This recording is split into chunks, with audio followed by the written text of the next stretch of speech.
Welcome back everyone, Mariah here. In today's video, I'm going to be going over the price of Bitcoin, other cryptocurrencies, a new introduced rate when it comes to a stable coin on Blockfi, and I'm also going to be going over with you exactly what I'm selling, if I'm selling, when I plan to sell.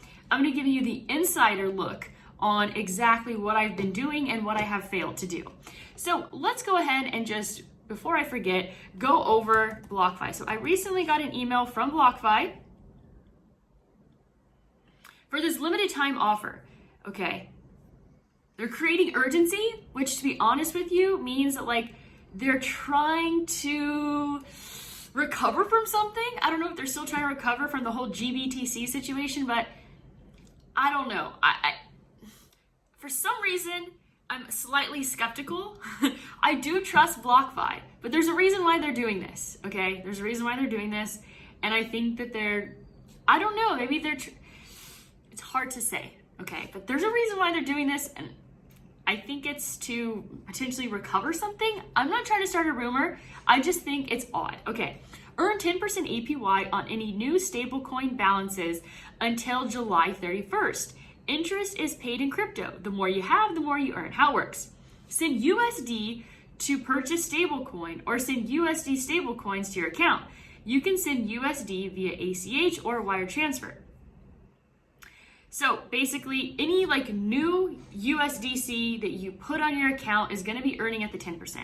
Earn 10% APY in crypto on new USD stablecoin balances from 4/22. So from anything that you deposit after the 22nd of April, which already passed, so from the 22nd of April to the 31st of July, during that period of time, 10% on stablecoins. Your regular 8.6 APY will be paid as usual with interest payments on the last day of each month. Your promotional 1.4 APY rate bonus will be paid out in a lump sum on August 13th. So you're gonna have to wait to get that bonus. You're not gonna be getting it immediately, which means you're also not gonna be basically compounding the interest on it. Versus something like Nexo, if you're getting paid out daily, then you're earning compound interest on that daily rate. With this, not the case. You're not gonna get that bonus until August 13th, okay? So let's go ahead and jump into the price of Bitcoin. Bitcoin, it is 10:24 a.m. on Saturday, April 24th, Eastern Time, $49,345, okay? The daily chart is not looking good. What I'm hoping is that we print tomorrow a red 9, and that is the end of the pullback. This is my concern, okay? So we're sitting at 49,341, okay? Right here was the bottom at 47,551. The fact that we're lingering like kind of close to the bottom is concerning to me, and it makes me think that we're potentially going to go lower. What I'm looking for when there is a local bottom made is a strong push out of that price zone, okay? We're not seeing that. We're seeing continuous red days, okay? So I am slightly concerned that we're going lower. I am concerned for people that think the price is going higher. I'm not concerned for myself because I basically am not going to be liquidated. Like, I'm comfortable where I'm sitting. I have not sold anything in the last few weeks. The only thing that I have sold, which I shared with you guys when I sold just one Ethereum in Blockfi.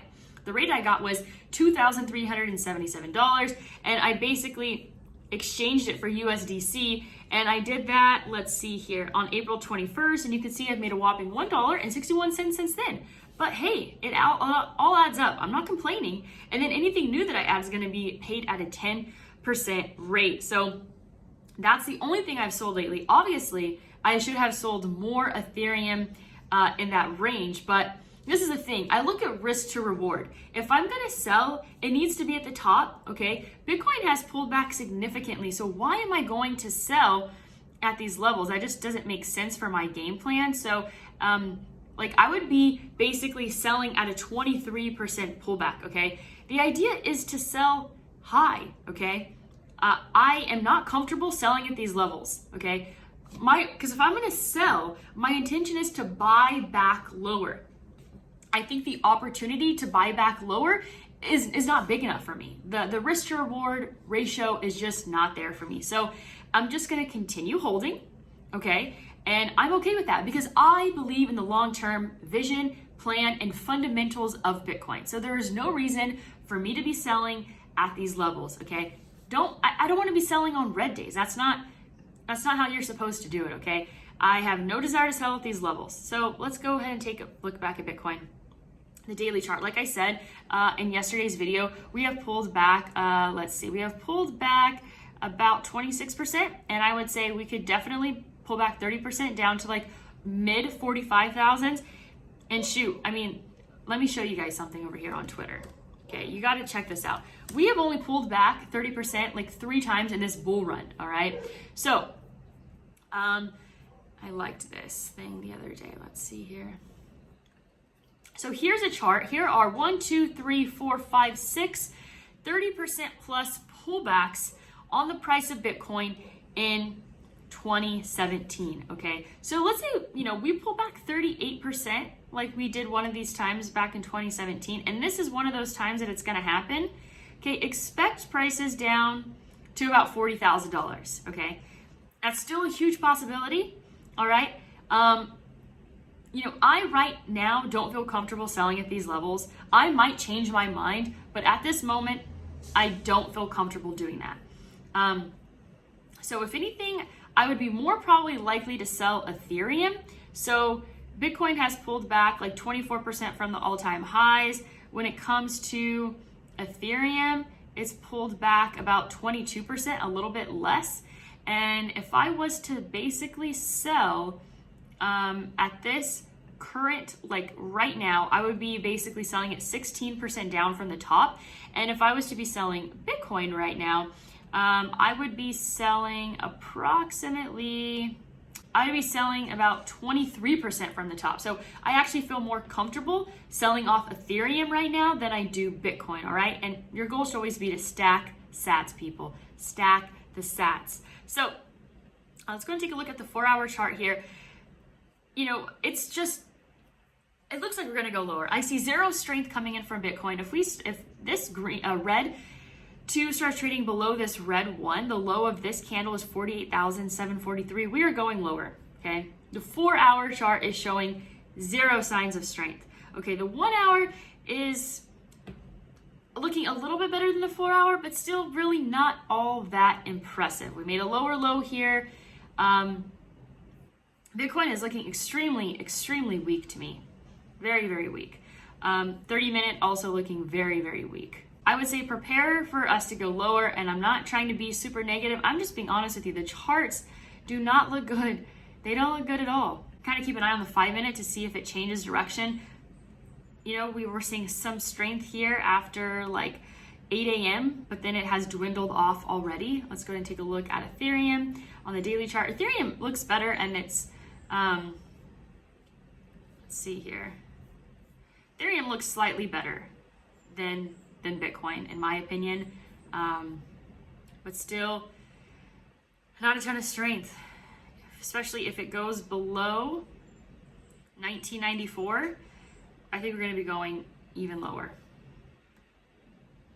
If it makes a lower low. And let's see, what is the bottom of this candle right here? The low is, well, actually, what was I looking at 1994? Oh, I guess that was the 12-hour chart that I was looking at. So on the 12-hour chart, the low of this candle right here is 2,000. So keep an eye out for the level of $2,000. I think if we go below 2,000 on Ethereum, we're going significantly lower. 1-hour chart showing no strength. Okay, let's go and take a look at some other coins as well. Nexo at $3.24. Dogecoin is actually up today at 27 cents. It's actually having a decent day overall compared to all the other coins, but also fell significantly yesterday. DOT at 29, Link at 32. Both of them are down nearly 9% today. Let's see here. What else do we got going on? I wanted to take a look at XRP. So full disclosure, I do not own XRP. I have a little bit in my Celsius account, which Celsius, I'm pretty sure, stopped paying interest on XRP. It's not mine though, I'm holding it for a friend.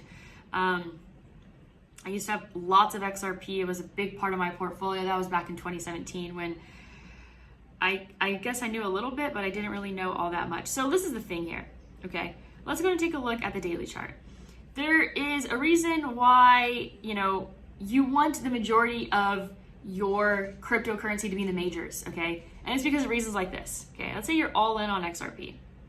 You know how, here is, let me go ahead and delete this. Here is the high, and you are down, it dropped 55% from the high, okay?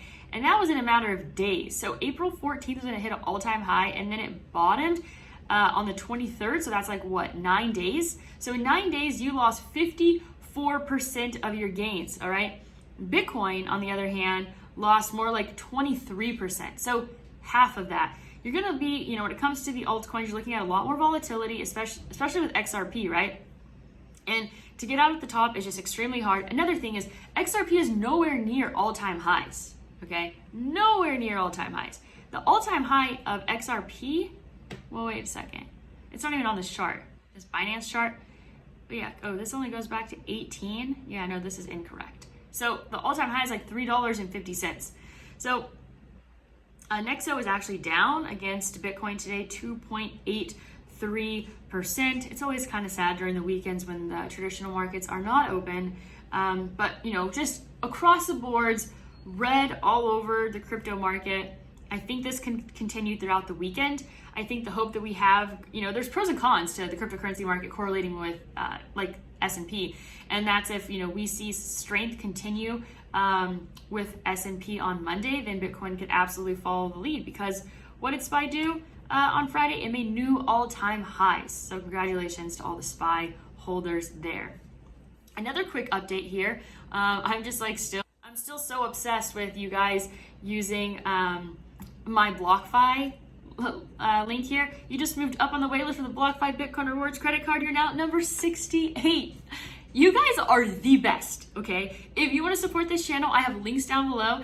And this Blockfi does, I'll get the credit card sooner, but I am just so excited about it. I guess I'm typically not competitive, but I'm getting competitive about this. So number 68 on the list. Thank you guys so much. Hope you have an amazing weekend and go out there and create a portfolio that you love.